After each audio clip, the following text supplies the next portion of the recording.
Tonight, we'll wander across the silent plains of the American West, not as heroes, not as legends, but simply as travelers in time. The stories of cowboys have been worn thin by countless movies, rugged novels, and dusty ballads, but the truth is quieter and far less romantic. Tonight, you won't ride into a saloon under dramatic music or draw your pistol in a showdown. Instead, you'll feel the dryness of wool on your shoulders, the endless grind of trail dust in your teeth, and the dull ache of sleeping with a rock for a pillow.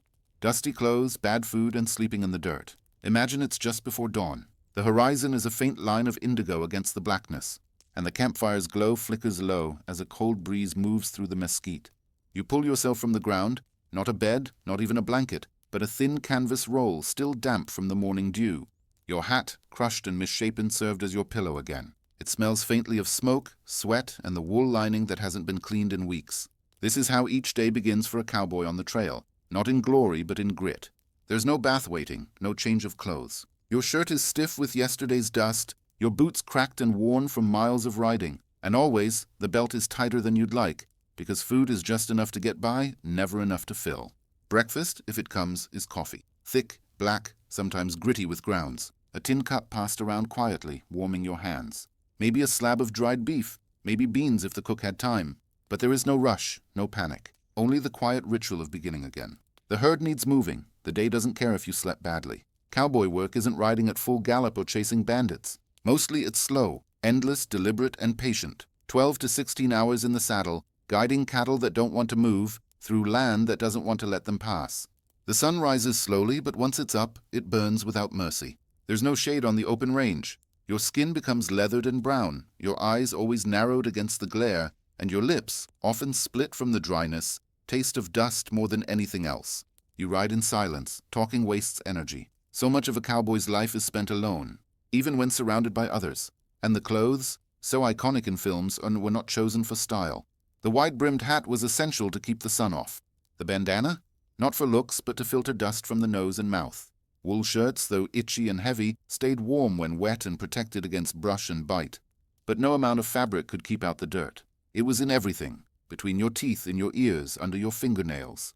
You learned not to fight it, just to live with it. Lunch, if it came, might be the same beans from the morning, eaten sitting in the saddle or standing next to the herd.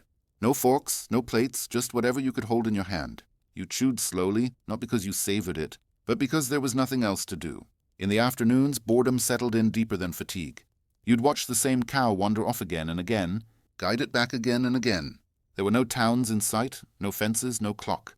Only the sun's slow arc across the sky, and at the end of the day, the reward was rest, but never comfort. You'd unsaddle your horse, brush him down with hands already cracked, and then roll out your bedding on whatever dry patch you could find. If it rained, you got wet. If the wind blew, it filled your ears with sand. The fire would be small. The beans, again, would be scorched on one side and cold on the other. And sleep? It came in fragments, often interrupted by the night shift, because the cattle had to be watched in shifts, even in the dark. Coyotes howled. The cold wrapped around you like a second skin. And sometimes you'd wake with a start, not from danger, but because your body had forgotten what true stillness felt like. But there was rhythm to it, a strange peace in the repetition. In the creak of the saddle, the whistle of wind through dry grass, and the low, constant shuffle of hooves in dust. You didn't expect ease, only another day. And so, the cowboy lived not in moments of glory, but in the slow, grinding poetry of survival. A life built not for stories, but for endurance. And yet, something about this rhythm of hardship bound them to the land, to the animals, and to the vast sky that watched silently over it all. Now, let us gently ride forward, away from the dust and into the life of one cowboy whose name became myth. Billy the Kid. The story of Billy the Kid. Now imagine a different sound. Not the lowing of cattle or the hush of wind, but the quiet click of spurs on a saloon floor. The rustle of a worn duster brushing past a wooden doorframe. And the slight creak of leather as a young man leans against the post. This is where myth often begins, in the stillness between fact and fiction. His name was William H. Bonney. But the world remembers him differently. They called him Billy the Kid, a name stitched with dangers and shadow. But tonight, let's step softly around the legends, and meet him not as the outlaw carved into dime novels, but as a boy who walked alone, and a man who lived more in silence than in chaos.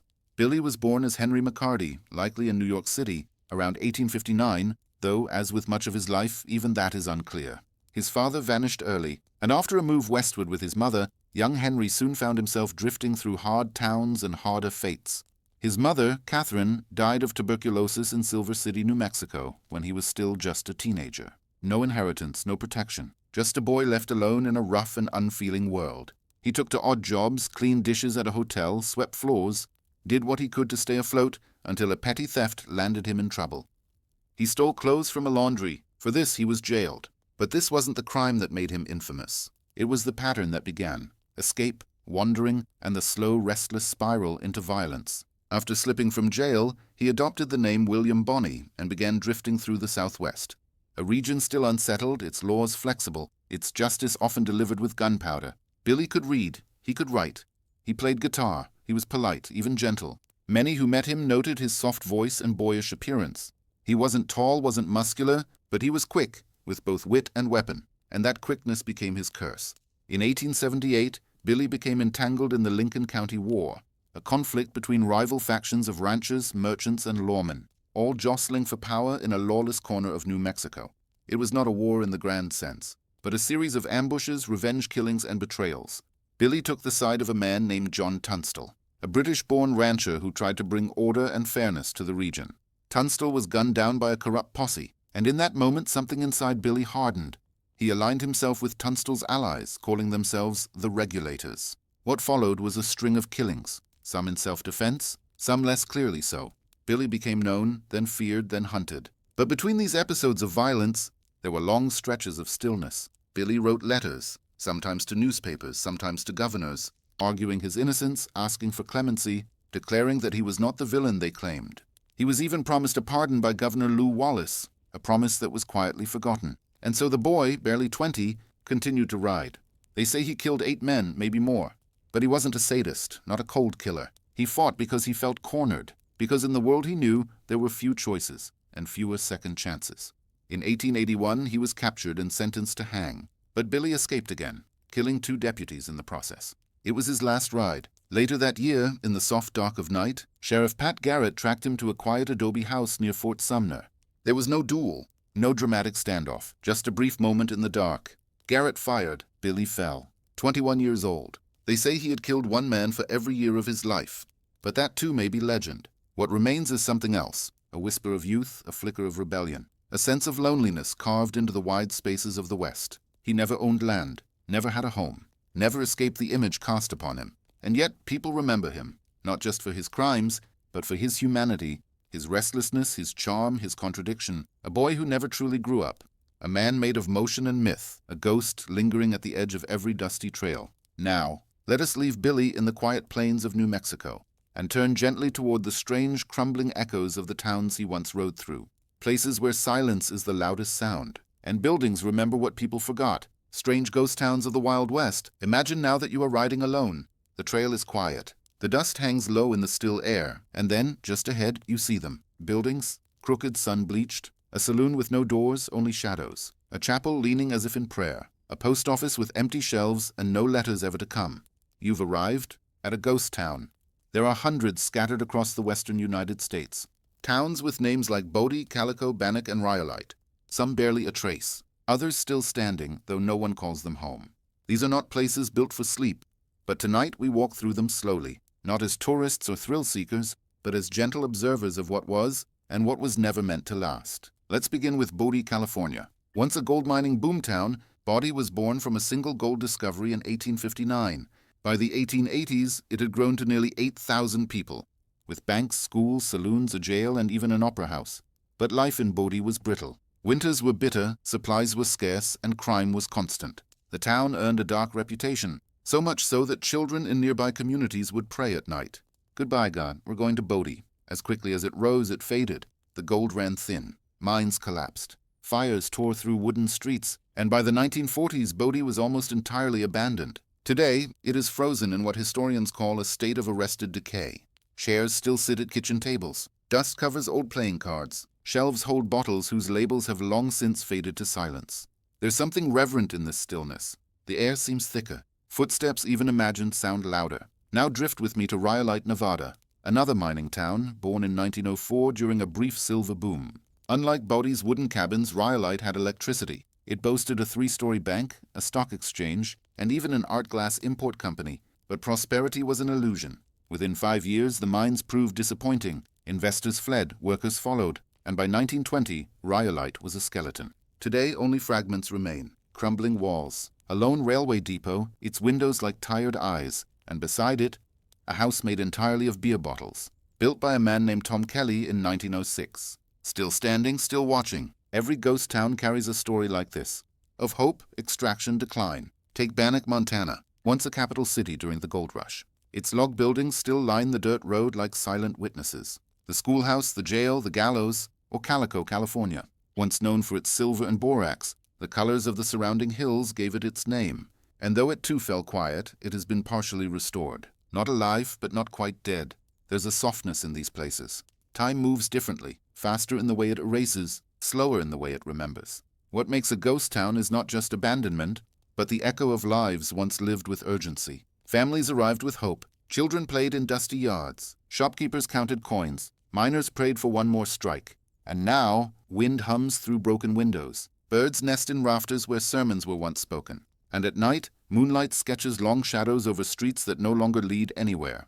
Some say these towns are haunted, not by spirits in the usual sense, but by the weight of unfinished plans, by voices that went quiet too soon. And so we wander, gently, respectfully, past the rusted tools, past the empty chairs, past the wells long dry. There's no need for fear, only a kind of hush, a recognition that nothing, not even towns, are immune to time. And as we step slowly away from these ghost towns, we now turn our gaze to something far more alive during this same period, but equally distant from the cowboy's dusty world.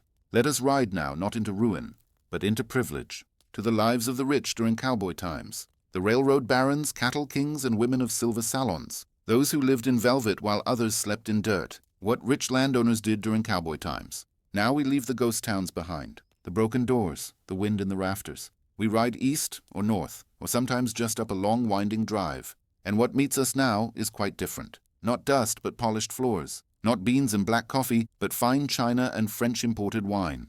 We arrive not at a campfire, but at a parlor, and it smells of sandalwood, cigar smoke, and oil lamps trimmed just right. While cowboys labored under sun and saddle, a small but powerful class of Americans lived in comfort, often in excess. They were the landowners, cattle barons, and railway tycoons of the West. Let's step quietly into one of their homes. Imagine a wide porch shaded by high cottonwoods. A swing creaks softly in the breeze. The house is 2 stories high, built from solid timber or imported brick. Curtains flutter behind open windows. Inside, the air is cooler, not from modern means, but from thick walls and high ceilings. There is a hush here. But it is not the hush of emptiness, rather the hush of money. The women of the household wear full skirts, often layered with petticoats. Silks if they could be afforded. Lace gloves, sun parasols, tightly fitted bodices. Dresses changed with the time of day. A walking dress for the morning, a tea dress for the afternoon, a more elaborate gown for evening, even if the only guests were family and oil lamps. Their duties were social, not physical. Hosting, writing letters, arranging flowers, occasionally organizing charity events or serving on temperance committees. They were not idle, but their lives were lived in slower rhythms, surrounded by comfort and ceremony. The men, those who built fortunes in cattle, timber, oil, or railroads, often dressed plainly but were rarely far from the symbols of their status. Pocket watches, imported boots, silver saddle trim, even if they rarely rode.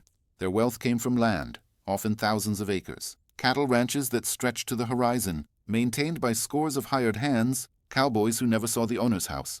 At formal dinners, meals were served in 5 courses. Servants, often immigrants or formerly enslaved people, stood quietly behind the chairs, refilling glasses, clearing plates. Evenings were slow, piano music, a reading from the newspaper aloud, a game of cards.